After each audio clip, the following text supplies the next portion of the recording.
President Assad claims that some countries, particularly members of the US-led coalition, are not ready to accept the success of Palmyra's liberation. He was speaking to Sputnik news agency in his first international interview since ISIL was defeated in the ancient city. It's been 2 days since Palmyra was liberated, but a number of countries, some involved in fights against terror and who are members of the US-led coalition, haven't made their assessment. I want to be clear. I'm talking about regimes in France and the UK. They haven't made any comment yet. There are reasons for that. Firstly, the occupation of Palmyra by terrorists a year ago became evidence of the coalition's failure and a lack of seriousness in fighting terrorists, especially ISIL. The liberation of Palmyra took place with Russia's help. It's another factor that shows the lack of seriousness on behalf of Western countries. Well, Assad has criticised countries, including Britain, for failing to join forces against terrorism. And on Wednesday, the UK Foreign Secretary argued against closer collaboration with Moscow, claiming that Russia was a threat.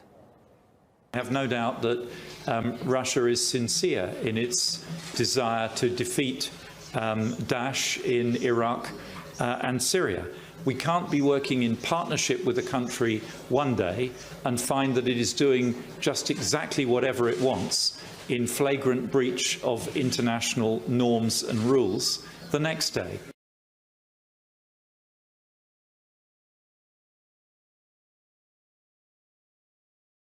The U.S., though, is about to test the resolve of China over its expansion of artificial islands in the South China Sea. The fact that we know this tonight is causing a great deal of anxiety at the Pentagon. And that's not all they're worried about. National Security Correspondent Jennifer Griffin has that story tonight.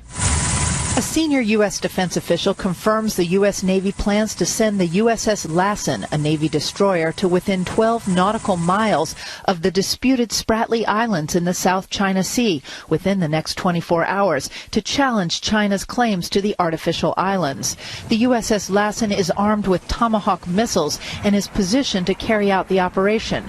Senior Pentagon officials are angry about the leak and may even consider calling off the operation due to security concerns. The Spratly Islands are the artificial islands that China has been building, adding miles of shoreline and laying down what look like military runways, adding to concerns of U.S. allies who want the U.S. Navy to protect these valuable shipping channels. President Obama met with the Indonesian president at the White House today to discuss the effort to defeat ISIS and concerns about Chinese aggression in the South China Sea. Defense Secretary Ash Carter and Chairman of the Joint Chiefs General Joe Dunford leave for Asia on Friday.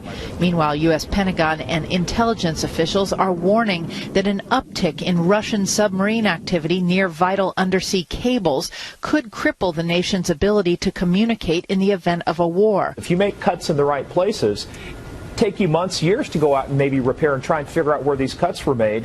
So even a mild disruption could be trillions of dollars in economic damage to the United States. A senior Pentagon spokesman confirmed that any attempt to sever these fiber optic cables would leave them blind. Quote, "It would be a concern of ours to hear if any government was tampering with underground cables." The commander of U.S. naval forces in Europe said recently Russian submarine patrols have risen by 50% since last year and pose a direct threat to NATO. The Pentagon took note last month when a Russian spy ship, the Yantar, cruised along the east coast of the United States en route to Cuba near some of these vital undersea cables. Brett? Jen, what can you tell us about this video released this weekend showing that hostage rescue in Iraq? It was released, Brett, by the Kurdish government, much to the consternation of some in the U.S. military, because it clearly shows U.S. Delta Force operators in a combat role, helping with the rescue. Constant gunfire rings out in the background. Hostages are pulled from cells. The black flag of ISIS is in the background. The prisoners are frisked during the process. CENTCOM then released this video from the nose cone of the U.S. warplane that destroyed the ISIS prison from the air. It is a more clinical picture of war. These videos attempt to answer the question, was the operation worth it? Army Master Sergeant Joshua Wheeler, an elite commander, was killed during the raid. Brett? Jennifer Griffin live at the Pentagon. Jennifer, thank you. Well, right now, growing concerns over China's actions in the South China Sea after Beijing deployed fighter jets to a contested island there just days after it reportedly sent radar and surface-to-air missiles. A move seen as a major escalation.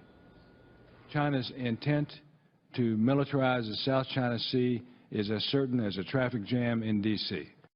We say that's pretty certain. Let's bring in Gordon Chang, Asia analyst and author of The Coming Collapse of China. Gordon, we've talked about this quite a few times. This isn't just about territory, a land grab for China. Talk to our viewers a little bit about what's at stake, considering the shipping lanes that are around these islands. Yeah. Each year, there's $5.3 trillion of commerce on and over the South China Sea.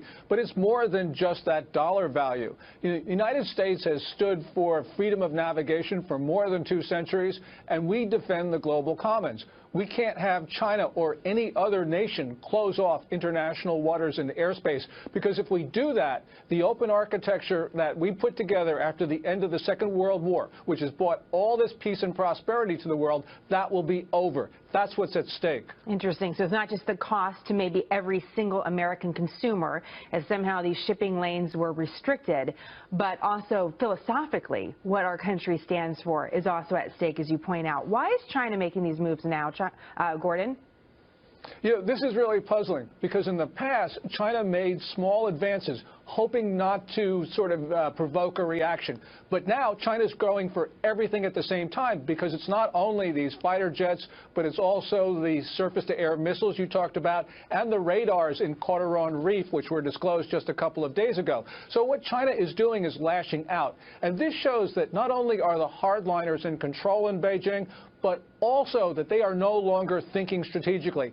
And really horrible things happen when countries abandon strategy. What do we do about it, Gordon? Well, there are a number of things. First of all, we got to work with our partners in the region, which includes almost every country, to have joint patrols in the South China Sea. We need to contain China, but also we need to end these military-to-military exchanges we have with the Chinese Navy, especially, because this is the last time that we need to be showing friendship to the Chinese. We have to start imposing some costs, and those costs may have to be economic as well, because the Chinese economy right now is in severe distress, so we can push the Chinese back, but only if we use the leverage that we have in our control. So here's what China says. This is the foreign ministry spokeswoman saying this just this week. There is no difference between China's deployment of necessary national defense facilities on its own territory and the defense installations by the United States in Hawaii. What do you think of that reasoning? That reasoning is really wrong. First of all, there is no territorial dispute to Hawaii. But with regard to Woody Island, which is where these fighter jets have been deployed to, they're disputed by Vietnam and Taiwan. Also, with the other islands in the Spratlys, in the southern portion of the South China Sea, there you have about 6 or 7 claimants. You've got not only Taiwan and Vietnam, the Philippines, Brunei, Malaysia, Indonesia, Vietnam. So basically what you've got is a multinational dispute. So this is very different from Hawaii. You know, no one's talking about a dispute over Kansas, and that's really what China is trying to say, that this is just like Kansas. But now that we've seen China make these moves and we've watched them build up these islands over the last several years, we've got this great reporting from our Pentagon team about the surface-to-air missiles going in, now fighter jets. Are we past the point of no return, Gordon? Is there the thinking that China all of a sudden is going to say, okay, you're right, we're going to collect all our gear and we'll bring it back to Beijing? Or are we in a totally different scenario now that really gives us one path forward, and that is China maintaining control of these islands? Yeah, I think in many ways we've passed the point of no return, because, first of all, Xi Jinping, the Chinese ruler, is very much a nationalist. He's very arrogant. He believes in Maoist foreign policy. But even worse, we have the military now becoming much more powerful in the Chinese political system. You know, people say that Xi Jinping controls the military, but he relies upon them for the core of his political support. So they get to tell him what to do. And we've seen evidence of that in the East China Sea, where they declared an air defense identification zone in 2013. They're about to do the same thing in the South China Sea with all of these missiles and planes.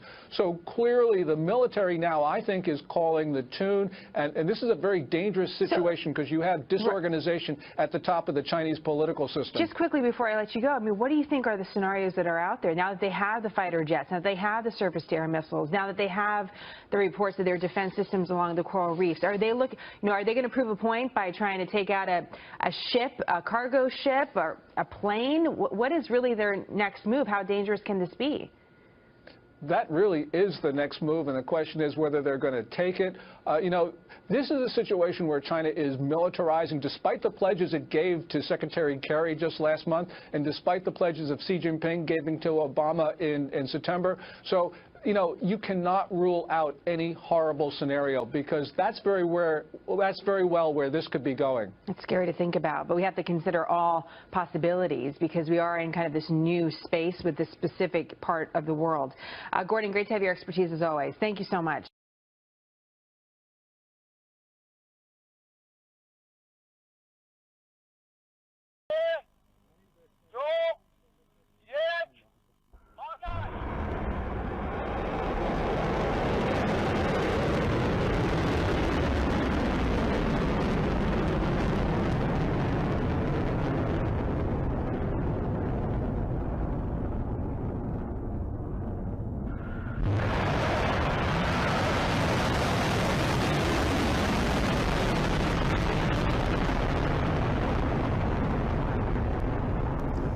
رزمایش موشکی اقتدار ولایت از چند روز گذشته در نقاط مختلف پهنه سرزمینی ایران اسلامی آغاز شده است. مرحله نهایی این رزمایش بامداد دیروز سه‌شنبه با شلیک موشک